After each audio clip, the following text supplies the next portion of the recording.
안녕하세요. 브라이언입니다. 오늘 해볼 이야기는 자존감에 대해서 이야기를 해보고자 합니다. 근데 자존감에 대해서 이야기하기 전에 비슷한 용어가 또 두 가지가 더 있죠. 그 두 가지가 뭐냐면 자신감, 그 다음에 또 한 가지가 뭐냐면 자존심이라는 게 있습니다. 그러면은 자존감, 자존심, 자신감 요 세 가지가 어떻게 다르고 그리고 이제 각각의 정의에 대해서 알아보고 이 정의를 알아보다 보면은 나중에는 어떤 식으로 자신감과 자존감을 올릴 수 있는지 그것에 대해서 알아보도록 하겠습니다. 먼저 자신감에서 이야기를 해보겠습니다. 자신감은 자기 신뢰감입니다. 자기 신뢰감은 어떻게 하면은 자기 신뢰감이 생기냐면은 자신의 능력과 해결 과제의 난이도 이 두 가지를 비교해 봤을 때 자신의 능력이 해결 과제 난이도보다 높을 경우에 자신감이 생기는 겁니다. 그러면 예를 한번 들어볼게요. 제가 농구를 굉장히 좋아하는데 농구를 예를 들면은 덩크슛이라는 게 있죠. 누군가가 저보고 덩크슛을 해보라 그러면은 당연히 덩크슛을 제가 할 능력이 없기 때문에 자신감이 떨어지겠죠. 하지만은 이 자신감은 어떤 식으로 늘릴 수 있냐면은 자신감은 반복된 연습과 실천을 통해 갖고 자기의 실력을 늘림으로써 이 자신감을 향상시킬 수가 있습니다. 그 다음에 알아볼 단어는 자존심입니다. 자존심은 뭐냐면 타자 존중감입니다. 말 그대로 타인에게 존중받고자 하는 마음입니다.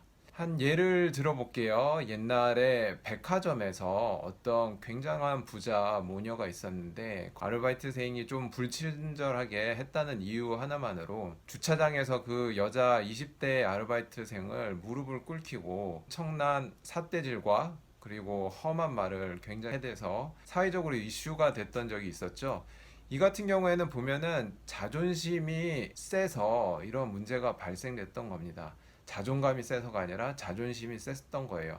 타인에게 존중받고자 하는 마음이 너무너무 셌기 때문에 이 아르바이트 직원이 조그만한 실수를 했음에도 불구하고 엄청나게 화를 냈던 것이죠. 그 다음에 마지막으로 알아볼 거는 자존감입니다. 자존감은 감정 공감 능력이라고, 자존감은 뭐냐면 자존감은 자아 존중감이라고 말할 수 있습니다. 제 자신을 있는 그대로 바라봐 주는 게 자아 존중감이죠.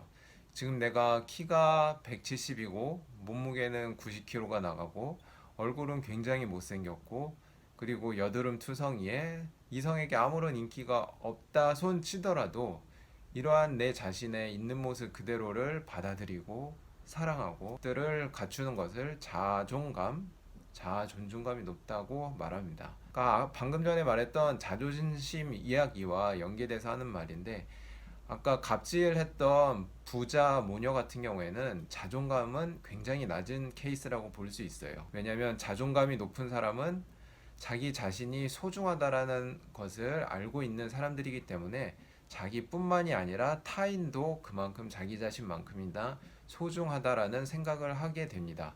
그렇기 때문에 아무리 타인이 자기에게 실수를 했다거나 기분 나쁘게 했다 손 치더라도 타인 또한 나만큼이나 중요한 사람이고 소중한 사람이다라는 인식을 하고 있다라면은 그런 식으로 갑질을 할 수는 없는 거죠. 그렇기 때문에 대한항공의 조실가 사건이나 백화점 갑질 모녀 사건이나 이런 것들은 보면은 자존심은 높지만 자존감이 굉장히 낮은 사람들이기 때문에 이러한 일들이 일어났던 거죠.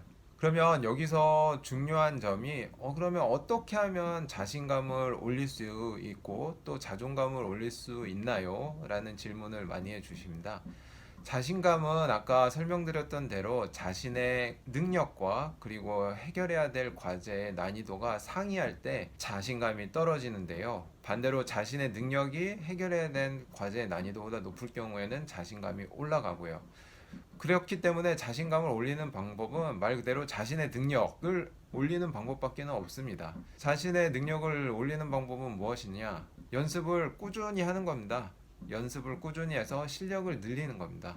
그것 말고는 자신감을 올리는 방법은 없죠. 저 예를 들면은 제가 20년 전에 영어 시험을 봤을 때 토플 시험, 토익 시험을 봤을 때 굉장히 시험을 못 쳤어요. 그래서 토익 시험을 기준으로 들면은 거의 뭐 600점대 정도 점수를 받았고 토플도 뭐 400점대, 300점대 이런 점수를 받았었죠. 그래서 영어에 대한 굉장히 자신감이 없었는데 어떻게 해서 또 자신감이 생기게 됐냐면은 영어 공부를 계속 꾸준히 하고 그리고 유학을 가서 그 여러 외국인 친구들을 사귀고 만나고 소통하면서 어느 순간 영어 실력이 점점 는 거예요. 뭐 영어를 사용해야 되는 상황이 왔을 때 예전에는 자신감이 없었기 때문에 긴장되고 떨리고 어떻게 해야 될지 몰라서 머리가 배짓장이 되고 그러한 상황이 많이 왔었는데 이제 영어 실력이 어느 정도 경지에 오르고 나니까 외국인을 만나도 이렇게 불안하지 않고 그냥 친구들처럼 평소처럼 자연스럽게 대화할 수 있게 되고